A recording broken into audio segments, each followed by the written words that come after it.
changeait pas. Alléluia. Jésus ne changeait pas. Il est mon sauveur. Il est toujours le même. Jésus ne change pas. Changez pas. Jésus ne changez pas. Alléluia. Jésus ne changeait pas. Mon sauveur, il est toujours le même. Jésus ne change pas. Changez pas. Jésus ne changez pas. Alléluia. Jésus ne changez pas. Il est tout puissant. Il est toujours le même. Jésus ne change des rois. Jésus le roi des rois. Alléluia. Jésus le roi des rois. Il est mon sauveur. Il est toujours le même. Jésus ne change pas. Alléluia. Alléluia. Alléluia. Alléluia. Alléluia. Alléluia. Alléluia.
Alléluia. Ce peuple t'appartient, Jésus-Christ. Ce n'est pas moi qui suis mort pour elle, mais c'est toi, Jésus. Voilà pourquoi, après avoir accompli ton œuvre, tu as crié ce jour-là. Tout est accompli. Tu as tout accompli. C'était pour le passé. C'est pour le présent et pour l'avenir. Amen. Voilà pourquoi nous bénissons ton nom ce matin. Car il y en a d'autres qui se rassemblent 2 ou 3, pensant que tu es là.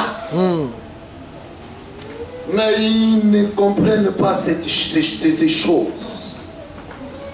Il ne suffit pas de se rassembler 2 ou 3 pour que tu sois là. Mais il suffit d'avoir la doctrine. Parce que c'est toi la doctrine. Amen, Jésus. Tu as béni ce peuple ce matin parce que tu les as rassemblés ici. Où il y a lâche. Descends toi-même, Seigneur, les visiter chacun. Quand tu faisais descendre la manne, chacun recevait selon sa part. Que chacun reçoive ce matin selon sa part, Jésus. À moins que ce ne soit toi qui nous aies envoyés pour parler de ta part. Nous bénissons ton nom pour cela, Jésus. En écoutant cette parole, que la délivrance s'opère. Au nom de Jésus-Christ. Amen.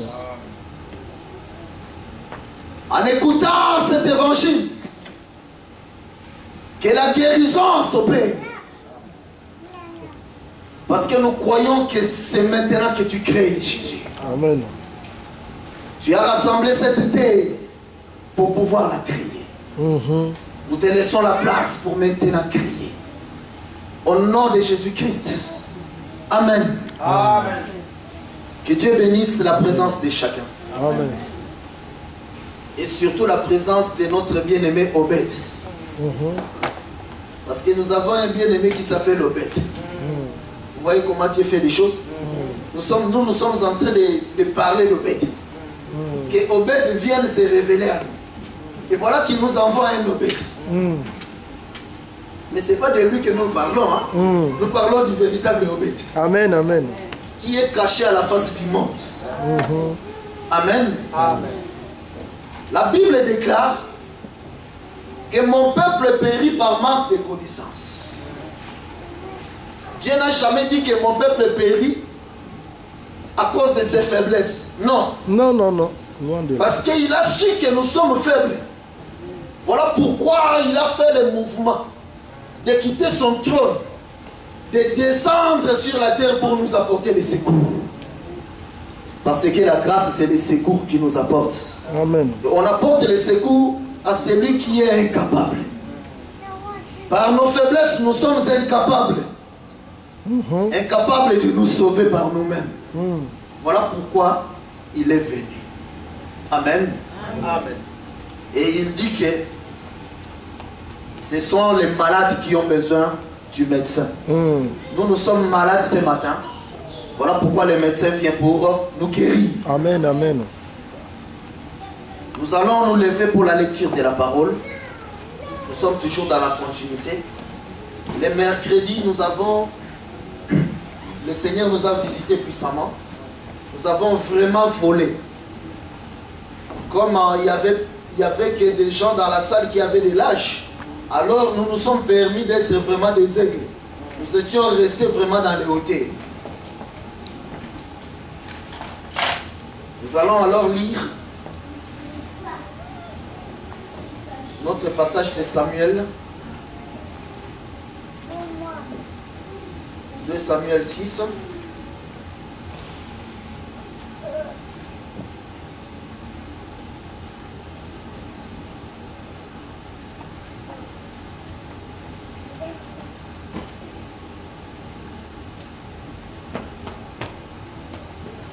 Samuel 6 à partir du 3e.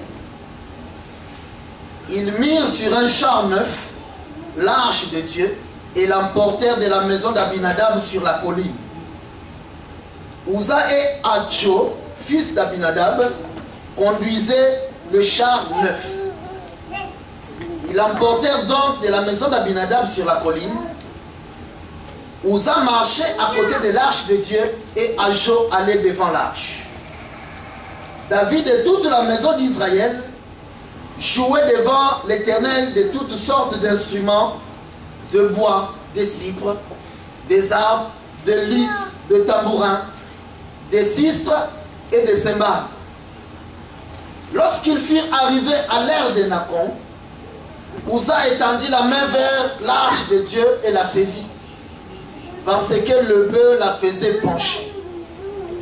La colère de l'Éternel s'enflamma contre Uza et Dieu le frappa sur place à cause de sa faute. Uza mourut là, près de l'arche de Dieu. David fut irrité de ce que l'Éternel avait frappé Uza d'un tel châtiment. Et ce lieu a été appelé jusqu'à ce jour Péret. David eut peur de l'Éternel en ce jour-là et il dit: comment l'arche de l'Éternel entrerait-elle chez moi? Il ne voulut pas retirer l'arche de l'Éternel chez lui dans la cité de David. Et il la fit conduire dans la maison d'Obed-Édom de Gad. L'arche de l'Éternel resta 3 mois dans la maison d'Obed-Édom de Gad. Et l'Éternel bénit Obed-Édom et toute sa maison. Amen. Amen. Nous pouvons nous asseoir et revenir dans Genèse. Comme nous avons marché le mercredi. Genèse 25.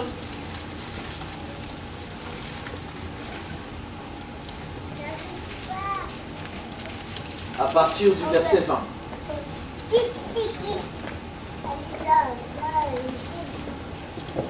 Genèse 25, à partir du verset 20, nous disons: Abraham engendra Isaac. Isaac était âgé de 40 ans quand il prit pour femme Rebecca, fille de Bethuel, l'araméenne, de Padam Aram, et sœur de Laban, l'araméen. Isaac implora l'Éternel pour sa femme, et elle était stérile, car elle était stérile, et l'Éternel l'exauça. Rebecca, sa femme, devint enceinte. Les enfants se heurtaient dans son sein, et elle dit: s'il en est ainsi, pourquoi suis-je enceinte?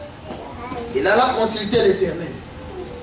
Et l'Éternel lui dit: 2 nations sont dans ton ventre, et 2 peuples se sépareront au sortir de tes entrailles. Un de ce peuple sera plus fort que l'autre, et le plus grand sera susceptible au plus petit. Les jours où elle devait accoucher s'accomplirent, et voici il y avait 2 jumeaux dans son ventre. Le premier sortit entièrement roux, comme un manteau de poil, et on lui donna le nom d'Ésaü. Ensuite sortit son frère, dont la main tenait le talon d'Ésaü, et on lui donna le nom de Jacob. Isaac était âgé de 60 ans lorsqu'il naquit. Nous allons rajouter alors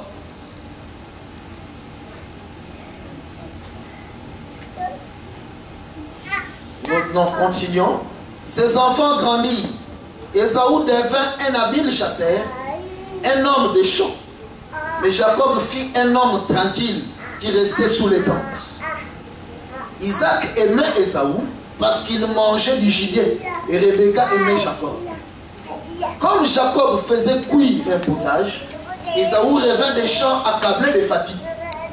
Et Ésaü dit à Jacob: laisse-moi, je te prie, manger de ces roux-là, car je suis fatigué.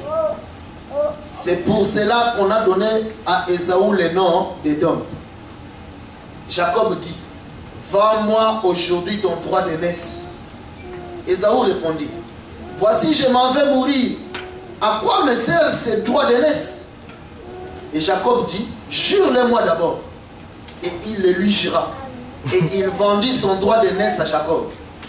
Alors Jacob donna à Ésaü du pain et du potage de lentilles. Il mangea et but, puis se leva et s'en alla. C'est ainsi qu'Ésaü méprisa les droits d'aînesse. Continuons dans le chapitre 35. Genèse chapitre 35.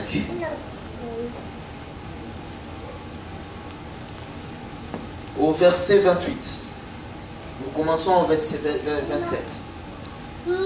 Jacob arriva auprès d'Isaac, son père, à Mamré, à Kirjat Arba, qui est Hébron, où avait séjourné Abraham et Isaac. Les jours d'Isaac furent de 180 ans. Il expira et mourut, et il fut recueilli auprès de son peuple, âgé et rassasié des jours, et Ésaü et Jacob, ses fils, l'enterrèrent. Amen. Que Dieu bénisse sa parole. Amen. Nous sommes en train de parler de cette histoire d'Ésaü, de Uza et d'Obed. Nous avons déjà marché, fait un long chemin. Nous avions commencé par donner beaucoup d'éléments pour constituer un socle. Et maintenant nous montons. Amen. Amen. Le Dieu que nous prions, c'est un Dieu caché, comme nous le dit Ésaïe 43. C'est un Dieu caché. Dieu n'aime pas qu'on le voie. Il n'aime pas être révélé. Pourquoi est-il caché? C'est parce qu'il cache sa nudité. Dieu c'est un homme, c'est Jésus. Je répète, Dieu c'est un homme, c'est Jésus. Amen. Il y en a qui pensent que Jésus, il a porté la chair que quand il est sorti du ventre de Marie. Erreur. Parce que si c'est le cas, ça va détruire tout notre enseignement. Parce que la Bible dit qu'il ne fait que répéter ce qui est passé. S'il ne porte la chair que dans le Nouveau Testament, ça veut dire que là-bas, il n'y a pas d'ombre. Non, nous devons le voir déjà porter la chair là-bas. C'est pourquoi un jour Josué l'a vu. Quand il l'a regardé, quand il voulait attaquer Jéricho, il a regardé, non, j'ai jamais vu sur la terre un homme pareil. Il est venu lui dire, Seigneur, tu es avec nous ou bien avec les autres. Amen. Il s'est présenté, je suis le chef de l'armée céleste. Il a compris ce que ça voulait dire. Il s'est prosterné. Dans la Bible, quand vous voyez un prophète se prosterner, ça veut dire qu'il se prosterne devant Dieu. Amen. Amen, amen. Voilà pourquoi nous disons que quand Jacob est revenu de chez là-bas, il s'est prosterné, lui, ses femmes et ses enfants, devant Ésaü. Nous avons compris qu'Ésaü était Dieu. Et nous avons expliqué qu'il portait alors le rôle de Melchisédek à ce moment-là. Amen. Amen. Notre souci est que cet enseignement, nos sœurs puissent l'enseigner à Billy Graham. Hein? Billy Graham. Lui, il est encore vivant, non? Billy Graham. Qui puisse l'enseigner à Jimmy Swaggart. Billy Graham est déjà mort. Jimmy Swaggart, viens ici. Viens. Pourquoi Jacob se prosterne devant Ésaü? Vous allez entendre les réponses qu'il va vous donner. Ou bien vous lui demandez, mais le père avait dit à Ésaü, quand il a pleuré, est-ce qu'il ne reste pas un peu de bénédiction pour moi? Il lui a dit, non, toute la bénédiction est partie. Mais nous le voyons là-bas, quand il vient rencontrer Jacob, il a plein de bénédictions. Il a plein de richesses. Alors explique-nous, ça vient d'où? Pourquoi? Est-ce qu'il y a une contradiction dans la Bible? Ce sont toutes ces choses que nous devons rendre comme de l'eau. Amen.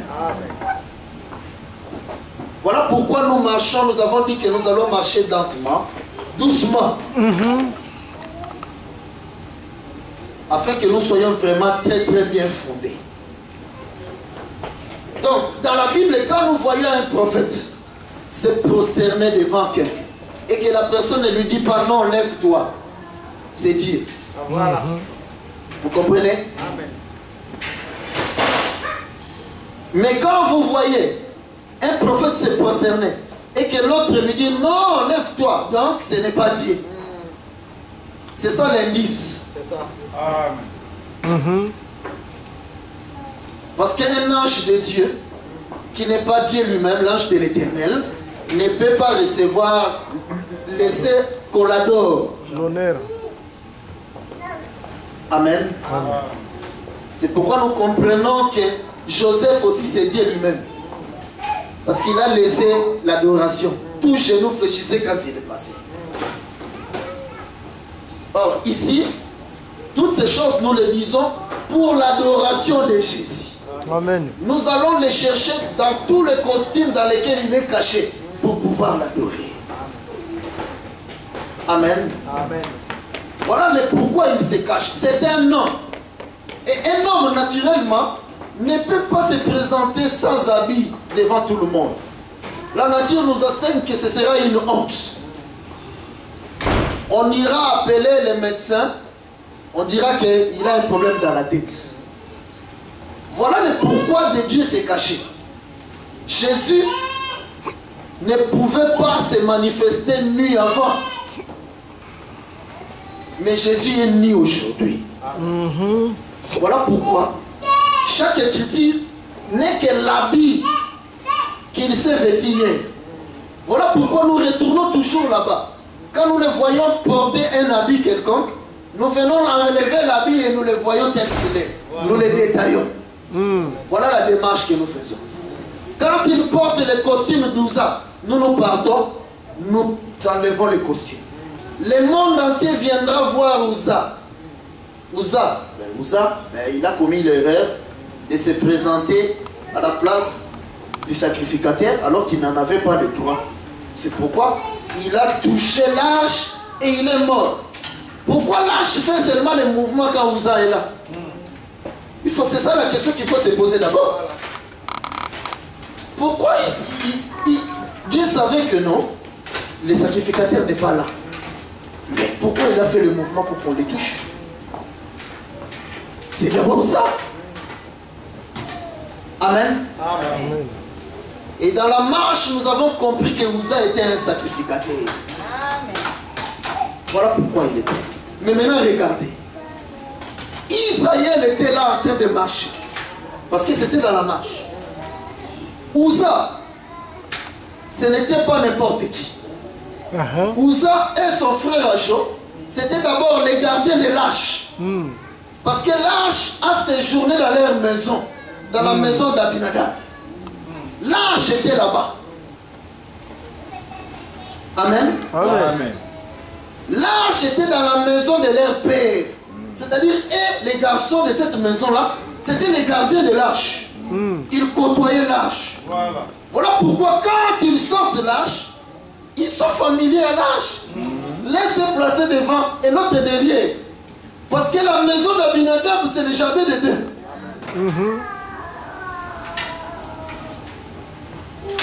Amen. Amen. L'arche, c'est un arbre. Nous l'avons vu là-bas. L'arbre de vie au milieu du jardin. Cet arbre était au milieu de la maison d'Abinadab. C'était le jardin. Or, le jardin est toujours protégé par des guerriers avec l'épée flamboyante. Donc, Ouza et Acho, ce n'était pas n'importe qui. C'était des chérubins. Voilà. Amen. Amen. Voilà pourquoi il continue de protéger l'arche, même dans la marche. C'est pourquoi quand l'arche avait quitté aussi le jardin d'Éden, nous l'avons vu aussi être protégé. Nous en avions déjà parlé. Mais maintenant, remarquez. David, quand il vient, David appelle les musiciens. Ils viennent avec toutes sortes d'instruments de musique. Parce que l'homme aime chauffer. Je crois qu'il y en a certains, quand ils viendront ici, ils diront non, moi je m'en vais parce que là-bas, ils ne savent pas chanter. Ça ne date pas d'aujourd'hui. Israël aussi avait suivi la musique ces jours-là. Ils se sont dansés. Jusqu'au point que Milka, la femme de David, quand il a vu son mari danser, un roi danser comme ça, ah non, ça c'est honteux. Alors imaginez de quelle manière il dansait. Oh, que Dieu me fasse grâce de danser comme David. Mais remarquez, David, il n'était concentré que sur la danse. Ses yeux n'étaient pas braqués sur l'arche. Il n'y a qu'une seule personne dans cette assemblée-là qui regardait le mouvement de l'arche. Tu peux être là où est l'arche, mais tu ne regardes pas l'arche. Toi, tu es là pour danser. Ah, c'est chaud aujourd'hui. Mais Ouza regardait le mouvement de l'arche.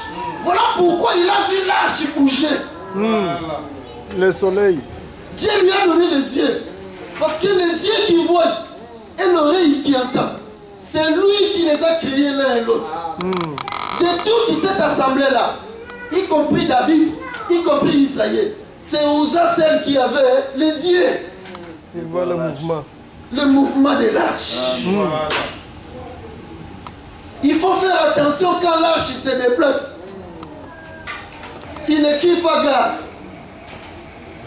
Quand Israël était dans la marche, on pouvait faire des projets. Bon, dans une semaine, nous allons faire ceci. Mais le lendemain, l'arche se lève. La colonne de feu se met en mouvement. Il fallait suivre. Les projets tombent à l'eau. Il faut partir. Mais il faut faire attention. Israël, c'était un peuple ordonné. Il ne suffit pas de voir l'arche se lever, prendre ses affaires et partir. Non, ça c'est le désordre. Israël attendait que la trompette sonne. C'est surtout ça. La trompette doit sonner pour que nous suivons le mouvement de l'arche.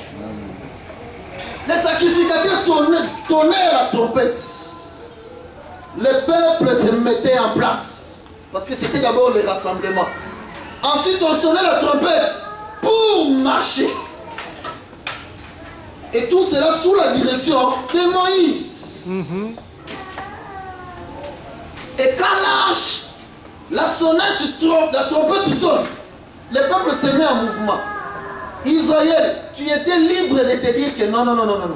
Moi ici, nous avons déjà stationné 10 ans. J'ai déjà mes racines ici. Je m'y sens bien. Moi, la trompette qui est sonnée, bon, non, moi je ne la suis pas. Moi je reste campé ici. Toute personne en Israël était libre de faire ça. Vous comprenez ça? Quand tu te dis que non, ici, dans cette montagne, nous sommes déjà stationnés, alors cette montagne devient le nom de notre église. Par exemple, Pierrefitte. Ah, notre église c'est Pierrefitte. Même quand l'arche se lève, la trompette est sonnée. Toi tu te dis non. Moi je vais rester ici à Pierrefitte. Parce qu'il y a les trains qui passent à côté. Je m'y sens bien. C'est à côté de chez moi. Dieu t'échappe. Parce que l'église, c'est d'abord les sacrificateurs qui voient le mouvement de l'arche. Et qui sonnent la trompette. L'église, ce n'est pas des bâtiments. Voilà pourquoi quand le peuple voyait l'arche se lever, la colonne de feu se lever, il regardait maintenant Moïse et il donnait l'oreille. Qu'est-ce que les ministres vont dire? Quand les ministres vont dire que la colonne de feu s'est levée, prenons nos affaires, bougeons. Tu es libre de te dire que non, moi je ne vais pas déplacer. L'arche ne t'attendra pas. J'attends les communications. Parce que ce n'est pas à l'arche de faire ta volonté à toi. Non. La volonté de l'arche est exprimée par les ministres. Amen. Si toi tu te dérobes aux directives des ministres, Dieu t'échappe. L'arche t'échappe. Vous voyez ça? Amen. Le peuple d'Israël, et ils attendaient ramener l'arche dans la cité de David. C'était ça, le programme. Donc nous allons danser jusque dans la cité de David. Ils ne savaient pas que non. C'est à eux de suivre le mouvement de l'arche. Ce n'est pas à l'arche de suivre leur mouvement. Amen. Et l'arche a bougé. Heureusement, notre bien-aimé Uza était là. Que Dieu bénisse Uza. Amen. Il n'était pas distrait. Très attentif. Quand il a vu l'arche bouger, il l'a touché. Parce que quand l'arche bouge, il faut la toucher. Voilà. Amen. La Bible vient de nous dire que c'est un peuple Uza. Vous voyez ça? Uza, nous avons dit que c'est Esaü. Et Obed, c'est Jacob. À la naissance de ces deux enfants, la Bible nous dit que c'est un peuple. C'est moi. Amen. Nous allons lire ça. Parce qu'ici, nous ne courons pas, c'est important. Genèse 25.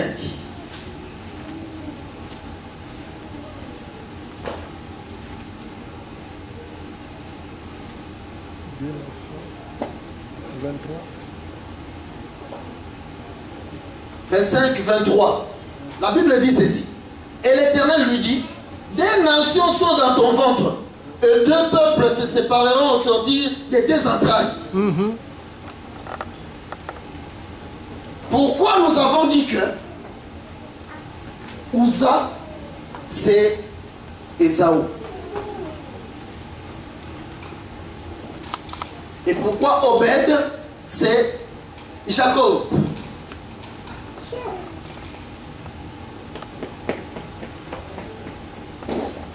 Nous avons vu, la Bible nous dit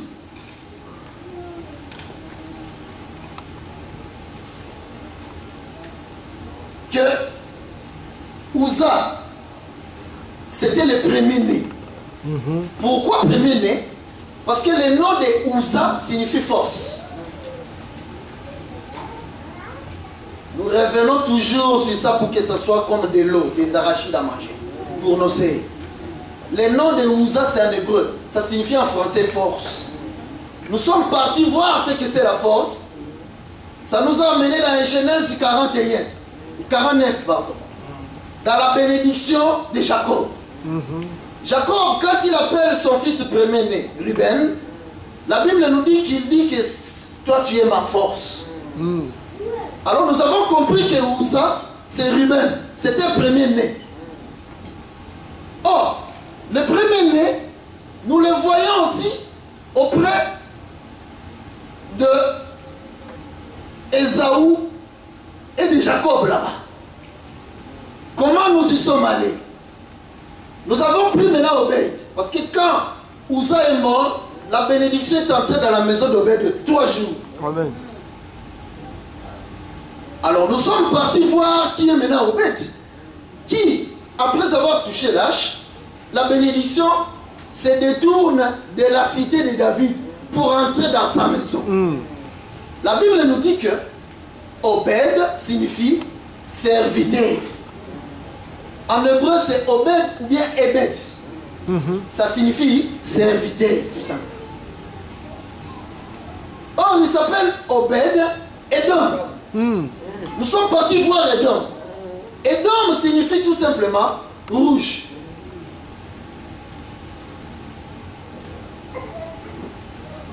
Edom signifie rouge. Or, mais ce n'est pas la première fois que nous écoutons le mot Obed. Edom. Edom nous fait mention d'Ésaü là-bas qui avait été appelé Edom. Et c'est lui qui s'est sacrifié. C'est lui qui a mangé d'abord les lentilles qui avaient la couleur rouge pour transmettre la bénédiction. Parce que les droits de naissance, c'est la bénédiction. Alors nous avons compris que Obed, ce n'est que les serviteurs d'Ésaü. Amen. Amen. Alors ça nous amène maintenant là-bas. Allez voir Ésaü et Jacob. Toujours la Genèse.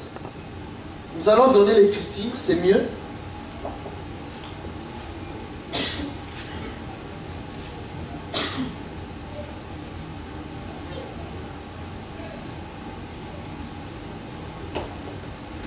Cette fois-ci.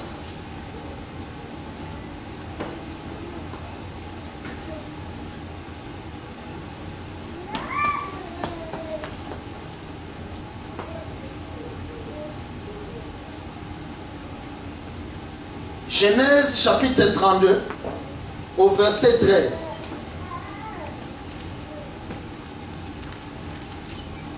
C'est dans ce lieu-là que Jacob passa la nuit. Il prit de ce qu'il avait sous la main pour faire un présent à Ésaü son frère. 200 chèvres et 20 boucs, 200 brebis et 20 béliers, 30 femelles de chameaux avec leurs petits qu'elle allaitait.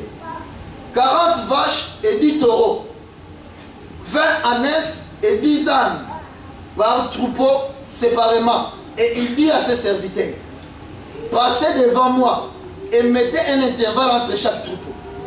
Il donna cet ordre au premier. Quand Ésaü, mon frère, te rencontrera et te demandera, à qui es-tu? Où vas-tu? Et à qui appartient ce troupeau devant toi? Tu répondras, à ton serviteur Jacob. C'est un présent envoyé à mon seigneur Ésaü. Et voici, il vient lui-même derrière moi. Derrière nous. Amen. Amen. La Bible nous dit que Jacob, quand Ésaü a fait le sacrifice, il lui a permis d'aller chez Laban.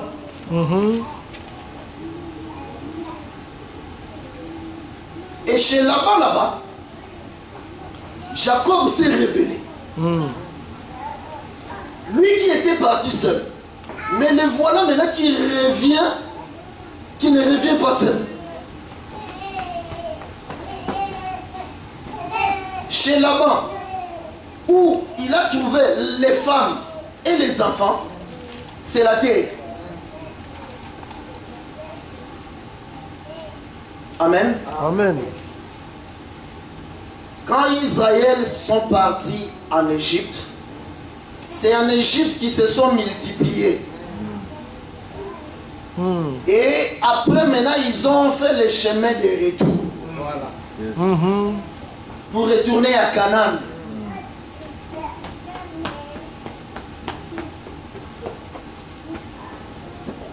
La Bible dit que quand quelqu'un meurt, on ne peut plus venir prier pour lui pour qu'il entre au ciel. Quand tu meurs, c'est fini pour toi. C'est-à-dire, Dieu ne peut plus venir sauver quelqu'un après sa mort. Cet enseignement-là de l'Église catholique est diabolique et satanique. Voilà pourquoi nous voyons Jacob, qui est le père. N'oubliez pas l'enseignement. Nous avions dit que Jacob, c'est le père. Dieu, l'esprit qui était dans l'éternité, avait voulu se manifester, se révéler, sortir la femme qui était dans lui, sortir les enfants. Voilà pourquoi il a créé Adam à son image. C'est-à-dire, Adam était tout seul, et d'Adam, il a sorti la femme, et d'Adam est sorti aussi les enfants. C'est-à-dire, Jacob étant tout seul, il faut que la femme qui est en lui puisse sortir, et les enfants. Mais où? Il faut que ce soit en Égypte. Voilà pourquoi il va chez Laban là-bas. Et chez Laban, nous voyons maintenant les 4 femmes se manifester. Et nous voyons aussi les enfants se manifester. 11. Parce qu'ils doivent être 11. Le 12e, c'est lui-même. Voilà. Amen. Amen. Et les voici maintenant qui revient à la rencontre d'Ésaü. Édom, qui est Ésaü, habite les montagnes. Voilà. Il habite à Séir. Or, la montagne, c'était un homme. La montagne, c'est le royaume des cieux. C'est-à-dire, Jacob est parti sur la terre, révéler la femme et les enfants pour les amener maintenant au ciel. Parce que c'est aussi Eliezer. Amen. Amen. Ça, je le dis pour les hommes de Dieu. C'est aussi Eliezer. Mais ce qui nous intéresse, c'est quoi? C'est que quand maintenant il revient, nous le voyons adorer Ésaü.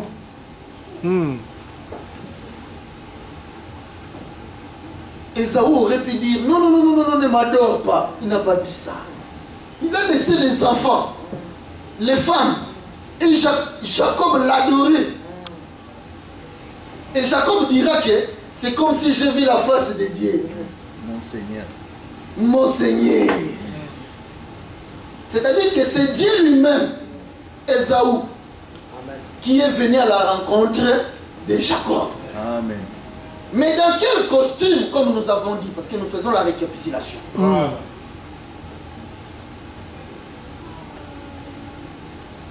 Ésaü, Uza.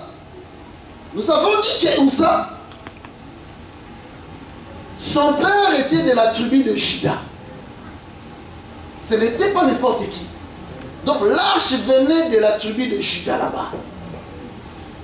Alors quand il vient, dans la pensée de Dieu, il fallait que les sacerdoces changent.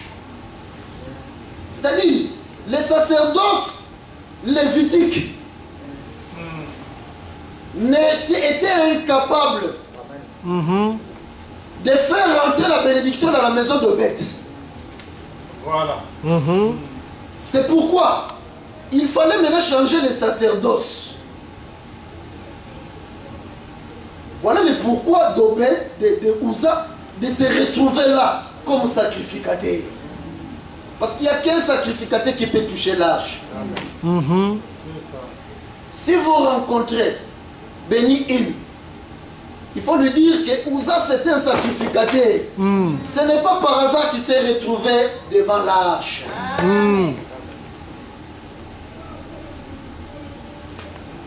Un chronique nous montre que David, quand il avait fait appel à Israël, il y avait aussi les sacrificateurs, il y avait aussi les Lévites qui étaient venus. Ce n'est pas qu'il n'y avait pas de sacrificateurs pour se retrouver là à côté de l'arche. Non, ils étaient là dans les cortèges. Mais c'est Uza qui se retrouve là. Parce que Uza c'est un sacrificateur. Mais pas de la... C'est pas selon l'ordre des Lévitiques. Non. Lui, il est sacrificateur selon l'ordre de Juda. Voilà pourquoi il se retrouve là. Voilà pourquoi il est attentif. Il suit les mouvements de l'âge. Parce que quand Jésus est venu comme souverain sacrificateur, il avait fallu que Aaron déchire son vêtement. Vous voyez ça? Aaron lui a posé la question. Es-tu fils de Dieu? Tu l'as dit.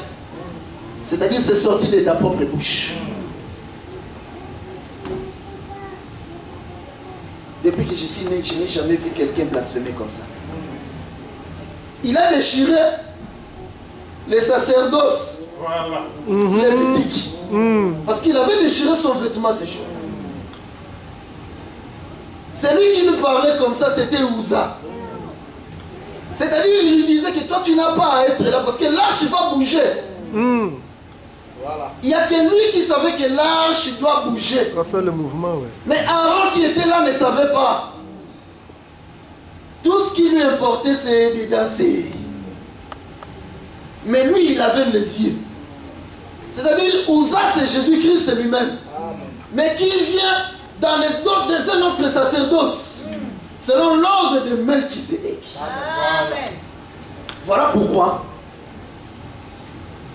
quand Abraham avait rencontré Melchizedek, il lui avait donné le pain et le vin. Quand il a mangé le pain et le vin, il s'est dit non, non, non, non. J'ai ce qui t'appartient, la part de mes biens, que je viens de travailler et j'ai remporté là-bas. Alors prends, il lui a donné la dîme. Jacob, avant de partir chez Laban, c'est-à-dire sur la terre, il avait fait la promesse à Dieu. Si tu me gardes dans le voyage, que je suis béni, Tu me bénis. à mon retour, je te donnerai la dîme. Vous voyez ça? Sur la terre entière, on vous dira non, non, non, on ne l'a pas vu donner la dîme. Mais parce qu'ils ne peuvent pas voir. Ils n'ont pas vu. Qui dit ça? Ce sont les chrétiens qui disent ça. C'est-à-dire, eux, ils sont David. Ils sont là que pour danser, s'échauffer, à chaque fois qu'ils se rencontrent. Ils ne peuvent pas voir comment Jacob a donné la dîme. Or, nous avons vu Jacob donner la dîme. Quand il a rencontré Melchizedek. Melchizedek a commencé par lui donner son corps et son sang. Amen. Amen. Le sacrifice d'Ésaü, c'est son corps qu'il a donné à Jacob. C'est son sang qu'il a donné à Jacob. Voilà pourquoi en retour, il doit lui donner la dîme. Amen. Jacob reconnaissait que les bénédictions que j'ai, c'est grâce à son sacrifice. Amen. Vous voyez ça? Amen. Voilà pourquoi, avant de les rencontrer, il prépare déjà sa dîme. Si tu reconnais que Jésus t'a donné le pain et le vin, donne la dîme. Amen. Jésus ne viendra pas en esprit te donner la dîme. Non. Voilà pourquoi Abraham n'avait pas rencontré un esprit. Avant, l'esprit lui parlait seulement. Mais ce jour-là, il a rencontré Dieu dans la chair. C'était un serviteur. La Bible dit que c'était un sacrificateur du Dieu vivant. Quand tu rencontres un sacrificateur, qu'est-ce qui peut prouver que celui-ci est un sacrificateur? Quand il te donne le pain et le vin. C'est le Dieu. Vous voyez ça? Quand il te donne le pain, c'est-à-dire il te donne le corps avec du sang frais, chaud. Parce que l'aigle ne mange pas la viande pourrie. Si tu es un aigle, tu sais reconnaître que non, ça c'est la viande fraîche. Donc comme on me donne la viande fraîche, donc ça c'est un sacrificateur. Je dois prendre la part de Dieu, lui donner. Amen. C'est ça ce que Jacob a fait. Il a pris la part de ses biens, parce qu'il a eu beaucoup de richesses. Donc il a pris une part de ses biens, il a donné à Ésaü. Et Ésaü a accepté, malgré qu'il avait beaucoup de richesses.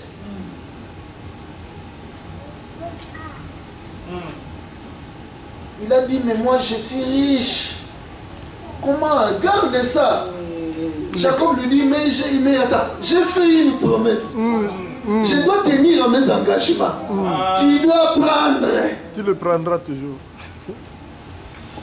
Peut-être toi tu vas voir un ministre bien habillé. Bon, lui je ne peux pas lui donner des habits. Il en a déjà beaucoup. Non. Vous voyez? Il roule déjà dans une belle voiture. Moi, il a la situation meilleure que moi. Non. Quand tu as mangé le pain et le vin, c'est une promesse que tu as faite.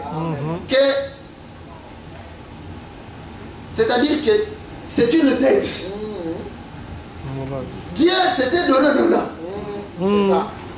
Il aurait fallu que tu refuses quand il te donne le pain et le vin. Mais toi tu n'as pas refusé quand il t'a donné. Voilà.